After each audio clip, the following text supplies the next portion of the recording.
Hello everyone, you all are welcome in chemistry classes. We have studied about preparation of hydrogen, its manufacture and physical properties. In today's lecture, in today's video, we are going to discuss about chemical properties of hydrogen. So let us start the video. Chemical properties of hydrogen. First chemical property is reaction with metals or action with metals. With highly reactive metals like alkali metals and alkaline earth metals, hydrogen reacts to form ionic hydrides. यानी जो compound बनते हैं उनको हम बोलते हैं hydrides, और वो जो कंपाउंड होते हैं वो आयनिक इन नेचर होते हैं, यानी आयनिक बॉन्ड से बने होते हैं, इसलिए हम उनको बोलते हैं आयनिक hydride. Sodium, for example, react with hydrogen to form sodium hydride NaH. इसी तरीके से कैल्शियम, पोटेशियम, मैग्नीशियम अपने रिस्पेक्टिव हाइड्राइड्स बनाते हैं. Ca बनाता है CaH2, पोटेशियम बनाता है KH और Mg बनाता है MgH2. With transition metals, transition metals होते हैं ग्रुप नंबर 3 से लेके ग्रुप नंबर 12 तक के एलिमेंट्स, जैसे कि platinum, nickel, palladium, iron etcetera. These forms interstitial hydrides. Interstitial hydride का मतलब है कि जो हाइड्रोजन के एटम्स होते हैं वो इन मेटल्स के इंटरस्टिशियल साइट्स में, यानी कि एटम्स के बीच में जो गैप्स होते हैं, खाली जगह होती हैं, वॉइड होते हैं, उनमें वो ऑक्यूपाई कर लेता है. इनकी प्रॉपर्टीज़ हम नेक्स्ट टॉपिक में पढ़ेंगे जब हाइड्राइड्स पढ़ेंगे, ठीक है. Which are non stoichiometric in nature. Non stoichiometric का मतलब है कि प्लेटिनम, मान लो एग्जांपल लेते हैं हम, प्लेटिनम और हाइड्रोजन के बीच में जो रेशियो है वो फिक्स नहीं है.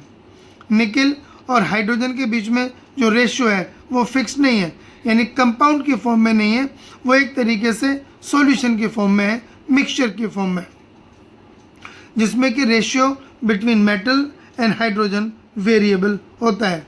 इसलिए हम इनको बोलते हैं non stoichiometric in nature. In this case जो मैं बता रहा हूँ, हाइड्रोजन गैस इज एड्जॉर्ब्ड और ट्रैप्ड और ऑक्लूडेड ऑन मेटल सरफेस. जो मेटल की सरफेस है उसके ऊपर वो आकर के अटैच हो जाती है और उन एटम्स के बीच में जो गैप्स होती है उसमें वो फेल हो जाती है. तो इनको बोलते हैं हम इंटरस्टिशियल हाइड्राइड्स. फिर है reaction with non metals. Non metal के साथ में हाइड्रोजन कोवेलेंट हाइड्राइड्स बनाती है, यानी कि कोवेलेंट बॉन्ड के साथ कंपाउंड. जैसे कि एग्जांपल लें हम, हाइड्रोजन O2 से रिएक्शन करता है 1000 केल्विन के लगभग 970 केल्विन के लगभग to form water, and this reaction takes place by an electric discharge. ठीक है ना. इलेक्ट्रिक डिस्चार्ज का मतलब होता है बहुत ही स्ट्रॉन्ग इलेक्ट्रिक फील्ड जहाँ पर जनरेट होती है वहाँ पर रिएक्शन होना. Nitrogen react with hydrogen in presence of iron and molybdenum catalyst at 673 Kelvin and 200 atmosphere pressure to form ammonia NH3, and this reaction is being carried out in the manufacture of ammonia by Haber's process. Hydrogen react with chlorine in presence of sunlight to form HCl, hydrogen chloride gas. Hydrogen react with molten sulphur, पिघला हुआ हो sulphur, molten sulphur to form H2S gas, and this hydrogen sulphide gas have smell of rotten eggs. Carbon in the form of graphite reacts with hydrogen in presence of electric arc. Electric arc मतलब दो electrodes को touch कर दें at high potential difference to form ethyne और acetylene C2H2. फिर है third property reaction with metal oxides. Hydrogen act as strong reducing agent. भाई हमें पता है हाइड्रोजन अगर किसी से जाके जुड़ जाएगी तो उसके साथ हो जाएगा रिडक्शन। जब उसका रिडक्शन हो जाएगा तो हम ये कह सकते हैं कि hydrogen is a strong reducing agent. Therefore due to which या by virtue of which it reduces oxides of less reactive metals on heating like copper, zinc and iron. Copper oxide को अगर हम हाइड्रोजन के साथ heat करते हैं तो बनाता है कॉपर और वाटर, तो CuO रिड्यूस हो जाती है। Zinc oxide when heated with hydrogen gas undergoes reduction, forms zinc and water. In the same way, lead oxide also undergoes reduction. Similarly, Fe3O4 tri-iron tetraoxide plus hydrogen heat करेंगे forms iron and water. तो यहाँ पर Fe3O4 reduce होकर बनाता है iron, that is Fe। Fourth property, hydrogen reacts with carbon monoxide in presence of zinc oxide, chromium oxide catalyst at a temperature of 700 Kelvin and a pressure of 200 atmosphere to form methanol or methyl alcohol. So this is the method for manufacture of methyl alcohol. CO plus H2 under these conditions gives us methyl alcohol or methanol. Next property is with unsaturated hydrocarbons, that is with alkenes or alkynes. Alkene or alkyne reacts with hydrogen in presence of hot nickel catalyst to form alkane. ठीक है ना, इसको बोलते हैं हम saturation of unsaturated hydrocarbons.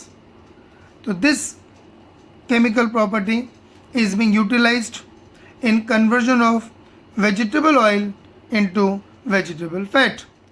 जो vegetable oil होते हैं वो एल्किन के कंपाउंड्स होते हैं, वो अनसेचुरेटेड फैट्स होते हैं।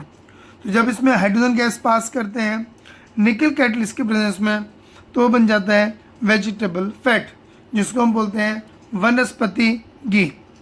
And the process is known as hardening और hydrogenation of vegetable oil.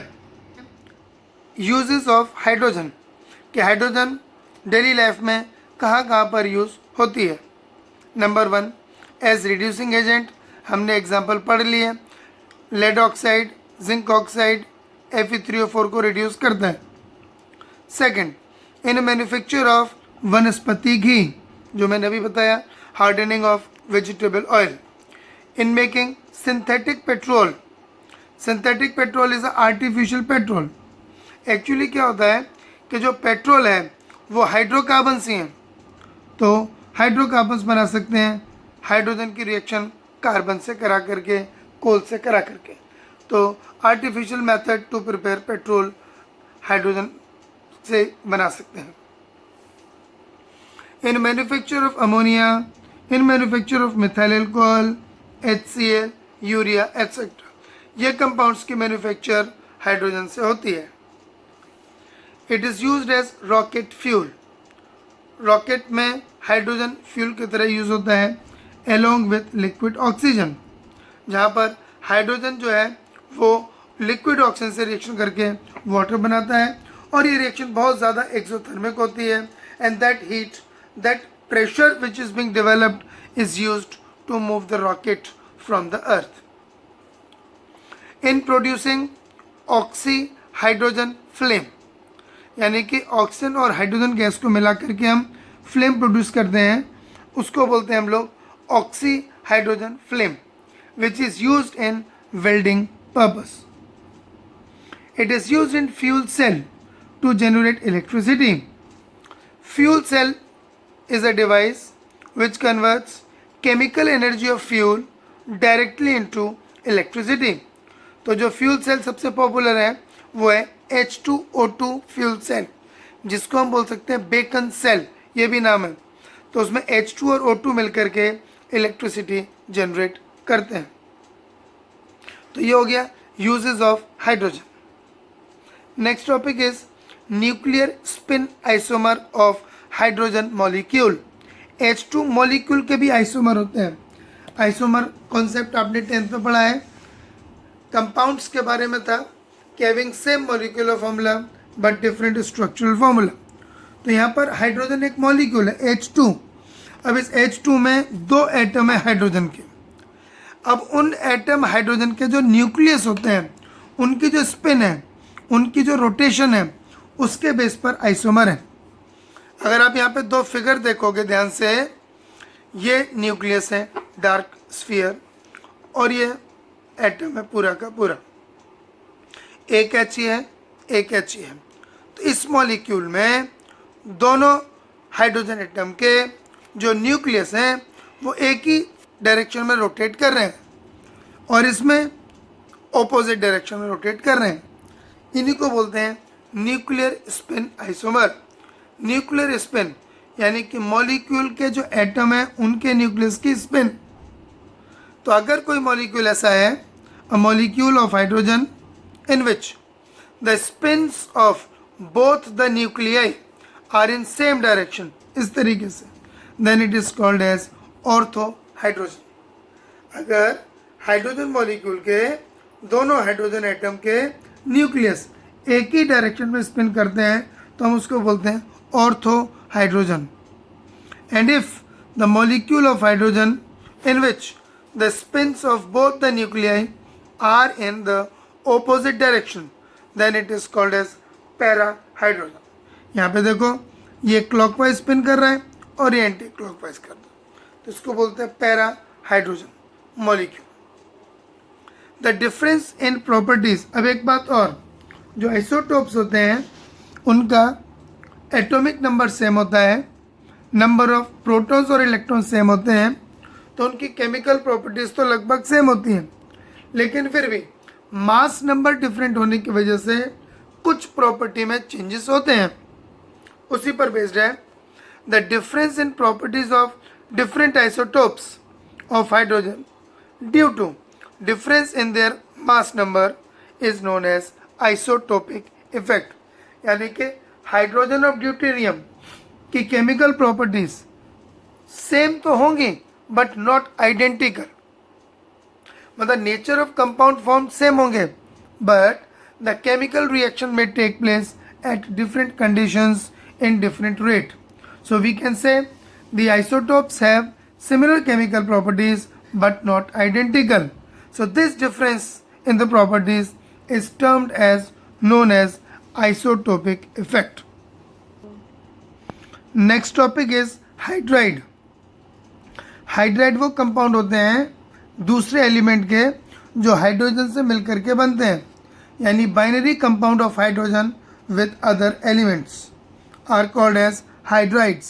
Example बता रहा हूँ, जैसे water H2O, ammonia NH3, phosphine PS3, hydrogen chloride HCl, all these are hydrides, NaH, sodium hydride and so on. So these compounds are called as hydrides, hydrogen plus any other element. There are 3 main types of hydrides. There are 3 main types of hydrides. 3 type के होते हैं, उनके nature और उनकी properties को हम एक एक करके पढ़ते हैं. फर्स्ट, आयनिक हाइड्राइड्स और also called as saline hydrides. इनको हम एक और नाम से जान सकते हैं, salt like hydrides. These are formed by the combination of hydrogen with metals which are highly electropositive in nature. Highly electropositive metals जैसे सोडियम, पोटेशियम, कैल्शियम, मैग्नीशियम, इनके साथ यानी कि ग्रुप 1 एल्किली मेटल्स और ग्रुप 2 यानी एल्कलाइन अर्थ मेटल्स, इनके साथ hydrogen react करके जो हाइड्राइड बनाती है उनको बोलते हैं हम लोग आयनिक हाइड्राइड, क्योंकि उनमें आयनिक बॉन्ड होता है. Except beryllium and magnesium. Beryllium और मैग्नीशियम हाइड्रोजन के साथ आयनिक कंपाउंड नहीं बनाते हैं, इसीलिए वो आयनिक हाइड्राइड नहीं बनाएंगे. हाइड्राइड के हम जैसे एग्जांपल ले सकते हैं sodium hydride, calcium hydride, magnesium hydride and so on. अब इनकी खास प्रॉपर्टीज़ क्या हैं? पहला, these are crystalline solids with very high melting point and boiling point, क्योंकि आयनिक हैं तो क्रिस्टलाइन सॉलिड होंगे।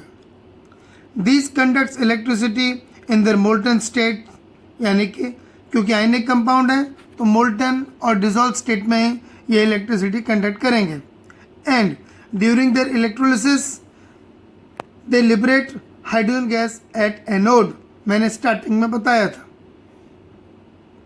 Third, these hydrides oxidises in air, अगर इनमें से कोई हाइड्राइड जैसे EH, यहाँ पर E ये एल्कली मेटल रिप्रेजेंट कर रहा है, तो these oxidises in air means when these metal hydrides are exposed to air, they react with oxygen of the air, forms E2O plus water, ये मेटल ऑक्साइड बना लेंगे। जैसे सोडियम लिया हमने, सोडियम हाइड्राइड, तो यहाँ पर आ जाएगा sodium oxide Na2O and water.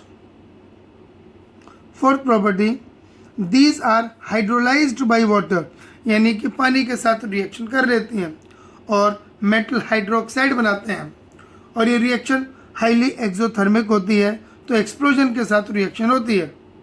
अगर हम मेटल हाइड्राइड को वाटर में डिसॉल्व करें तो वाटर से वो रिएक्शन करेगा with lot of energy released, forms sodium hydroxide and releases hydrogen gas, and the reaction takes place with an explosion, so it is explosive reaction.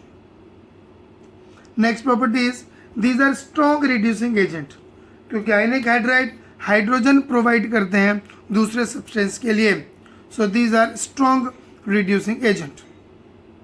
Example, carbon dioxide की अगर हम sodium hydride से reaction करेंगे तो बनाता है product HCOONA, इसका नाम होता है sodium formate, sodium formate. Lead sulphate जो वाइट कलर का होता है react with calcium hydride CaH2 to form compound lead sulphide and calcium hydroxide.